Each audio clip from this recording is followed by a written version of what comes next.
Ô, Mônica, só emendando, né? Aí a gente olha, a gente está falando agora sobre essa relação até do Mota com os bolsonaristas, né? Agora eu quero saber também sobre a relação com o governo, né? A gente teve aí essa situação, tanto o Hugo Mota quanto o Alcolumbre, de certa maneira, estamos rompidos, não foi assim de maneira clara e pública, mas nos bastidores se fala muito disso. Como é que está essa relação, hein? O que que isso pode trazer de complicação para o governo? Como é que você vê nesse momento no termômetro aí de crises, né, a relação Congresso-governo Lula?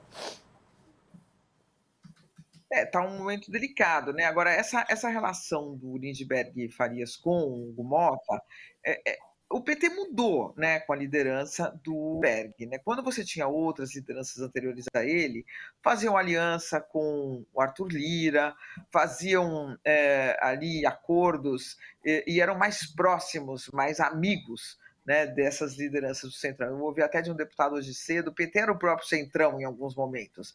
O Lindbergh trouxe o PT com apoio da maioria da bancada, para uma outra posição, para uma posição de embate maior, né? E isso, claro, desagrada, porque nessa posição de embate maior, como eles não têm voto, eles vão para as redes sociais e impõem um desgaste, inclusive a figura do próprio presidente da Câmara, Hugo Mota, né? Falando da PEC da bandidagem, estão querendo defender bandidos, os bilionários, as bets. Eles conseguiram, inclusive, barrar a própria PEC da blindagem, com base nessa mobilização via redes, e isso gerou um desgaste pessoal entre os dois, né? O Hugo Mota ele diz o seguinte, que o Lindbergh Farias é muito amigo, e é de fato amigo pessoal do Sócrates Cavalcante, que é o líder do PL, e que os dois combinam as brigas para ficar aparecendo o dia inteiro na televisão e brigando na televisão, porque eles têm ideias diferentes, mas eles combinam, vamos levar essa nossa divergência para a TV para ficar aparecendo lá e gerando um impasse para a Câmara. Né? Ele está bem irritado, o Hugo Mota, com essa situação. Então, eu acho que tem muito também, além da questão do desgaste com o governo, que já vem de tempos, com o Lindbergh, o desgaste foi um ponto acima, porque ele de fato assumiu uma posição: olha, o PT tem essa posição, o PT não é do centrão, o PT vai defender essa posição com unhas e dentes e ponto. Mesmo que isso tenha um desgaste para vocês na opinião pública. Então é uma mudança de postura que acabou culminando nesse rompimento. Mas eu não acredito que esse rompimento é eterno aí, não, viu, Fabiola? Eu acho que logo ele se recompõe. O Lula vai entrar em campo, né? Ele já vai ter que entrar em campo por causa do Messias, né? Diz que ele que vai lá negociar. Aliás, esse também é um outro assunto que você publicou ontem na sua coluna. A gente até abriu aqui para análise, mas isso veio como mais um susto. A gente perguntou isso ontem para o Boulos aqui sobre o Alexandre de Moraes não apoiar o Messias. Por que essa postura do Moraes, hein, ô Mônica?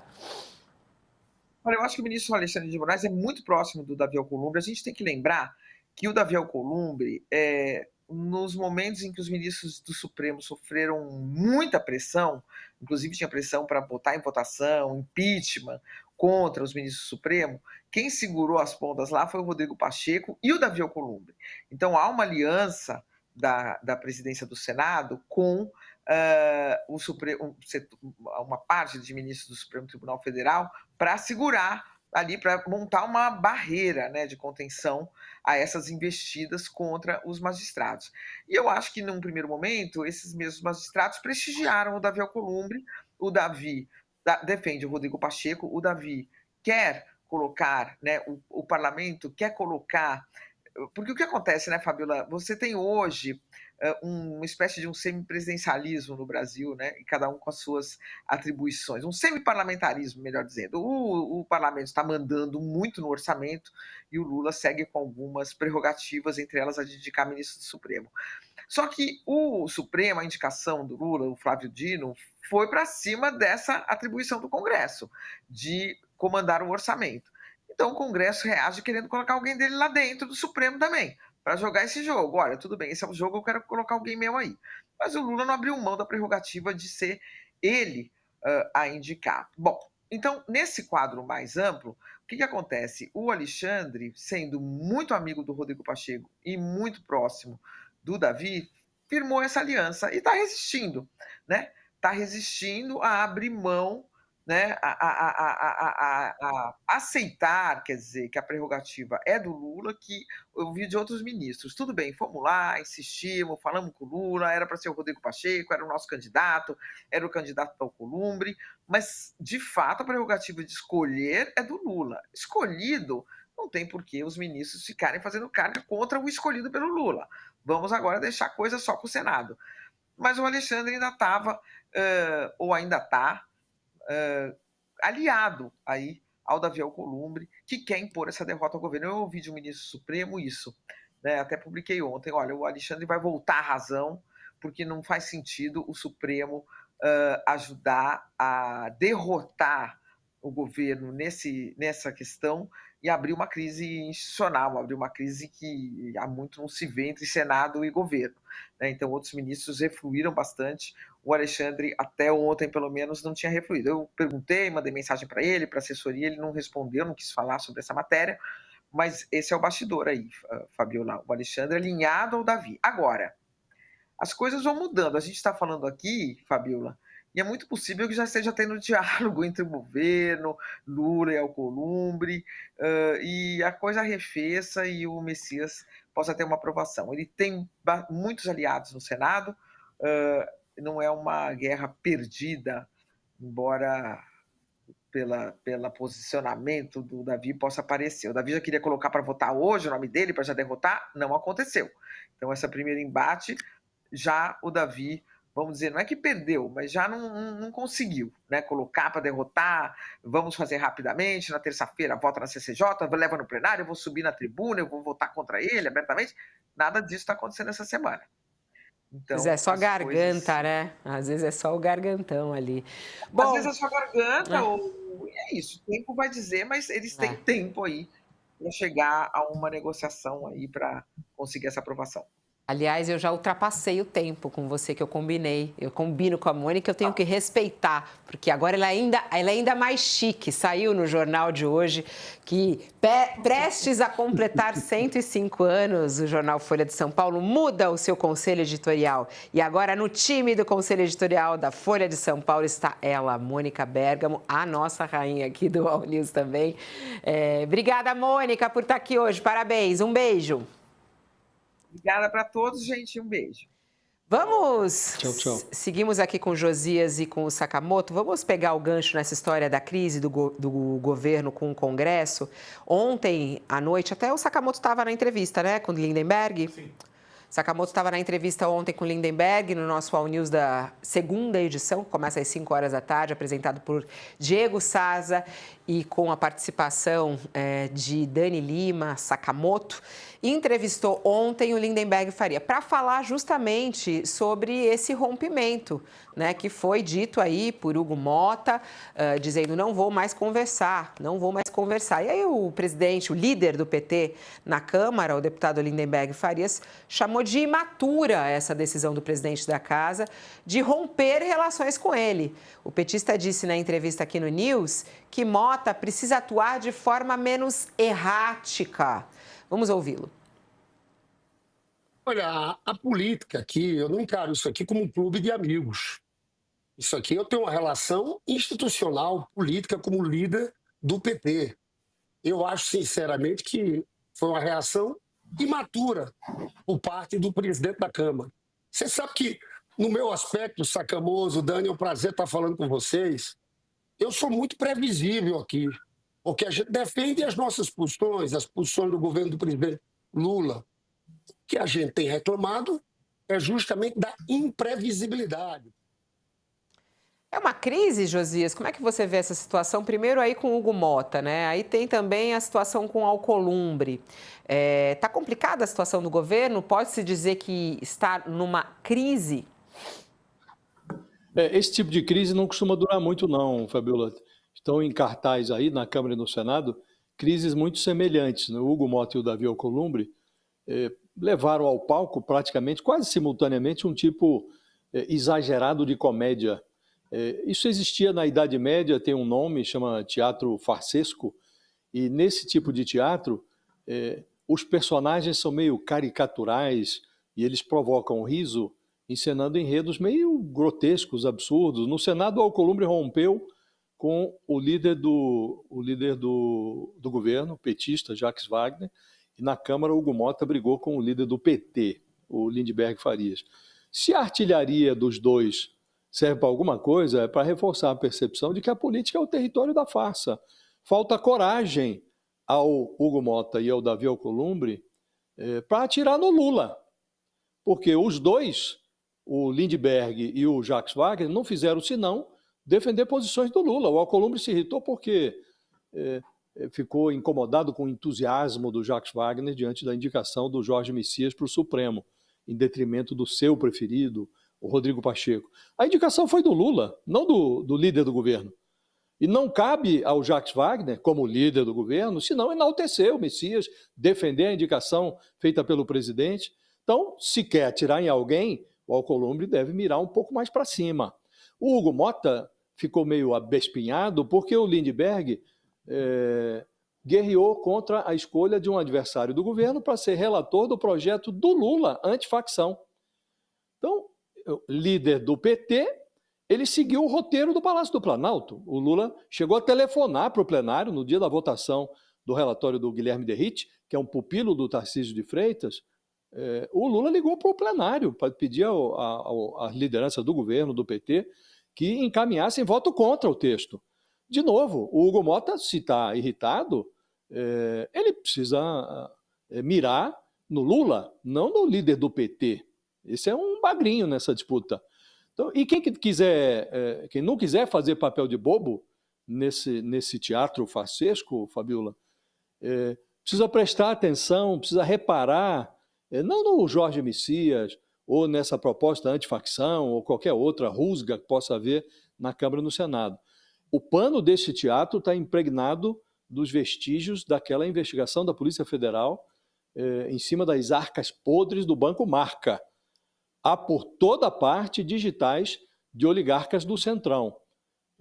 Padrinhos e apadrinhados, gente muito conhecida do Hugo Mota, o próprio Davi Alcolumbre tem lá um indicado, um apadrinhado dele no Fundo de Previdência do Amapá, que está às voltas com a necessidade de dar explicações. Então, o Alcolumbre e o Mota, eles vão ter, nesta quarta-feira, uma oportunidade para direcionar a mira um pouco mais para cima. O Lula vai sancionar, com muita pompa, a lei que isentou do imposto de renda os eleitores que ganham até R$5 mil.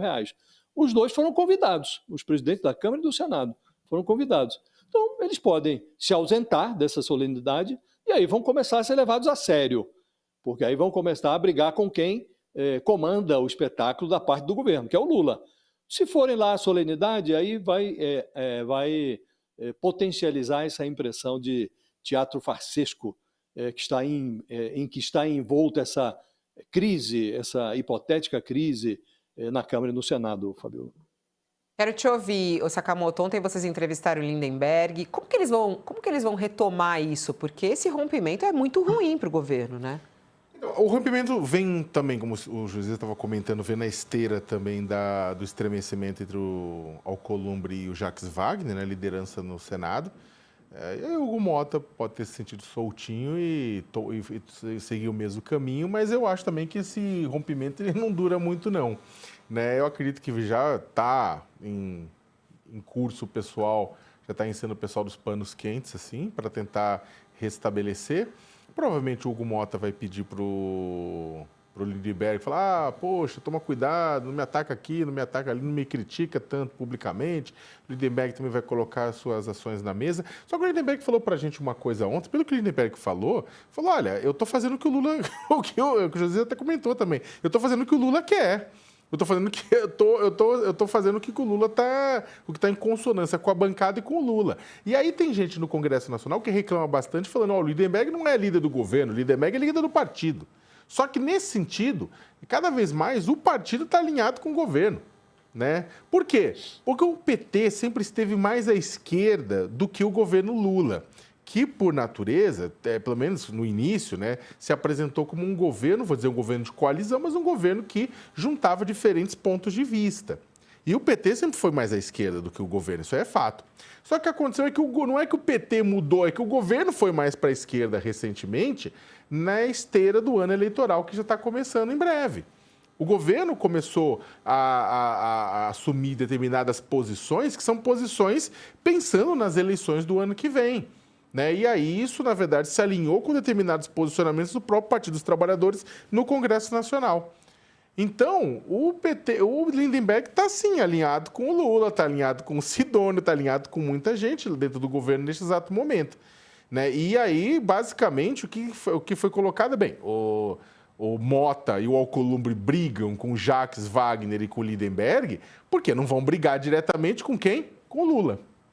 E agora o Lula entrando na jogada para tentar reduzir as tensões, pode ser que dê jogo sim, Fabiola. Eu não acho que esse rompimento vai durar muito tempo. E eu acho que uma maior prova disso é ver como é que vai se desenrolar a questão da votação da PEC da anistia ou do PL da dosimetria. Se aparecer anistia, eu acho que aí realmente o Mota está brigado com o governo. Mas se aquilo que for votado for dosimetria ou alguma coisa semelhante, aí eu acho que o negócio já vai ter começado a se desenrolar. Isso já aconteceu, viu, Fabiola? Uhum. Já aconteceu na gestão do Arthur Lira, que é o antecessor do Hugo Mota, e que, aliás, impulsionou a candidatura dele à presidência da Câmara. O Arthur Lira brigou com o Alexandre Padilha, que era mais alto até do que os líderes ali no Congresso. Era o coordenador político do governo, o ministro que cuidava da coordenação no Palácio do Planalto. E o Arthur Lira se desentendeu com ele, disse que era seu desafeto pessoal, chamou de incompetente. De novo, ele brigou, atirou contra o articulador e esqueceu o dono da articulação, que era o Lula. E o Lula, depois, numa solenidade, elogiou muito o Alexandre Padilha, que hoje é ministro da Saúde, né? E foi ficando por isso mesmo. Depois, outros operadores do governo abriram canais de negociação com Arthur Lira e o governo tocou o seu barco. Há algumas propostas importantes a serem votadas ainda no Congresso neste ano. Tem coisa relacionada ao orçamento, tem coisas relevantes ali. Agora, o governo não vai ficar sem conexão, sem articulação com esses dois personagens, o Hugo Mota e o Davi Alcolumbre, por conta dessa encenação, essa briguinha com os líderes do governo no Senado, do PT na Câmara. Já aconteceu antes e é de fato um teatro farsesco, Fabiola. Tem uma mensagem aqui que eu achei tão interessante da nossa audiência. Eu adoro abrir o nosso chat, porque tem muita coisa boa chegando por lá. Aliás, para quem está conosco na TV, vamos ao intervalo que eu vou dar uma lidinha aqui no chat. Vai lá no nosso canal UOL, no nosso YouTube. Não, é muito boa. A Aparecida, Sakamoto, é muito boa essa. A Aparecida fala o seguinte: é uma outra janela da história da crise com o Congresso. Gente, vem cá, mas vale a pena essa briga toda pelo Messias? É pra você, Sakamoto. Cara, sabe que eu tava até pensando o seguinte... Vale a pena lutar pelo Messias?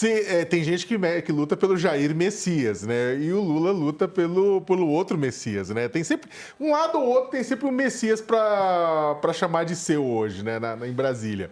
Agora, o interessante é o seguinte, Fabiola, vamos colocar hipoteticamente que eu acho que se o nome do Messias for a votação, ele não perde. Eu acho que ele não perde porque não vai a votação agora, ainda vai rodar. E aí André Mendonça apoiando, Nunes Marques também simpático. O Messias, né, pastor evangélico, você tem gente lá dentro do Senado Federal que fala, opa, pode ser que do ponto de vista político no curto prazo, ele beneficia o Lula. Do ponto de vista comportamental no longo prazo, como é que ficaria, sabe? Então, pode ser que ele vai se alinhar com a gente em algumas pautas, etc. Então, eu acho que não é uma coisa a ser construída. Mas, hipoteticamente, se o Messias não fosse aprovado, que seria a primeira vez desde Floriano Peixoto, né, há mais de 100 anos, em que um ministro não é aprovado, seria uma ótima oportunidade para o Lula indicar uma mulher negra.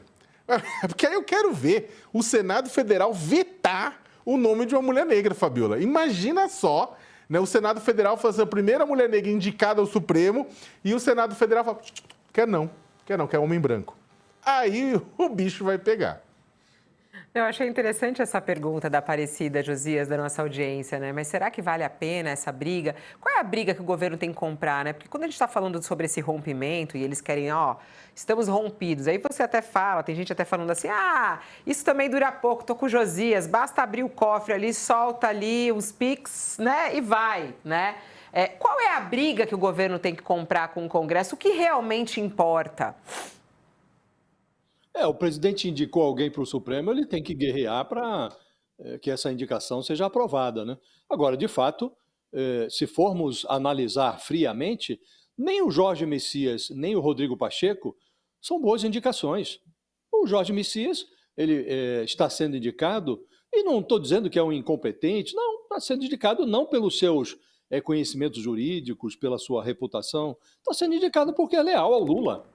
E, do mesmo modo, o Rodrigo Pacheco seria indicado porque, se fosse, porque o Davi Alcolumbre quer no Senado alguém que seja leal a ele.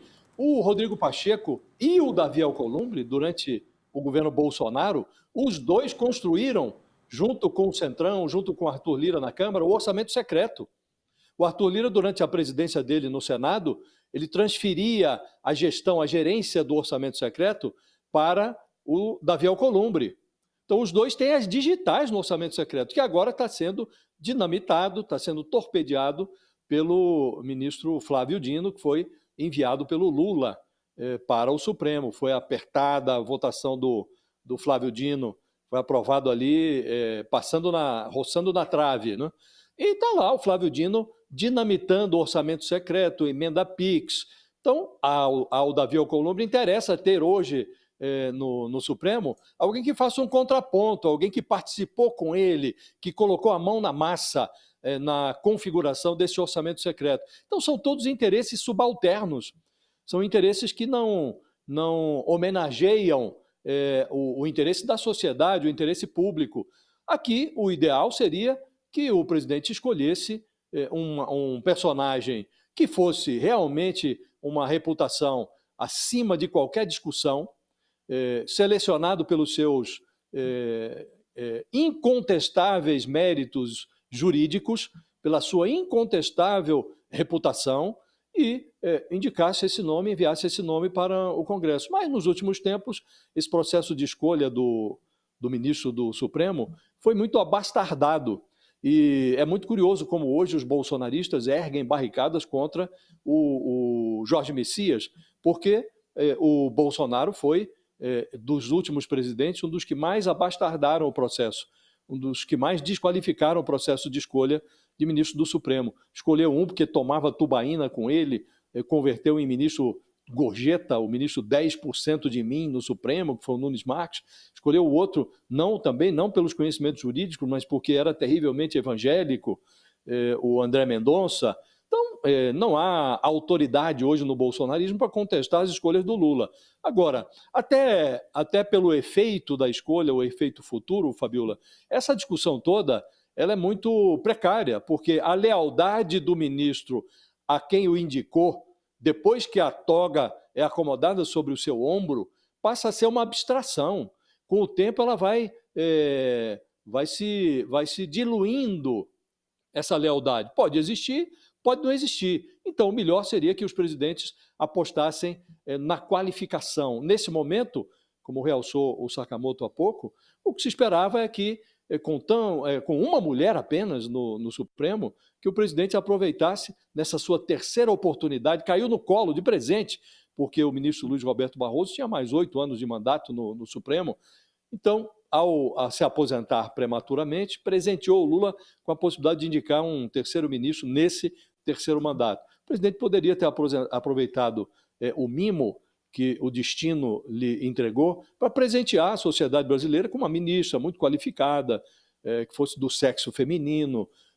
Podia homenagear também a maioria do eleitorado brasileiro, que é a maioria negra do país, homenagearia duas maiorias, a maioria feminina, a maioria negra, indicando uma ministra negra, mas ele preferiu não fazer isso. Então, eu acho que não vale um picolé no sol. essa briga, mas ela existe e vem sendo assim nos últimos anos, quando se trata de indicar ministros para o Supremo.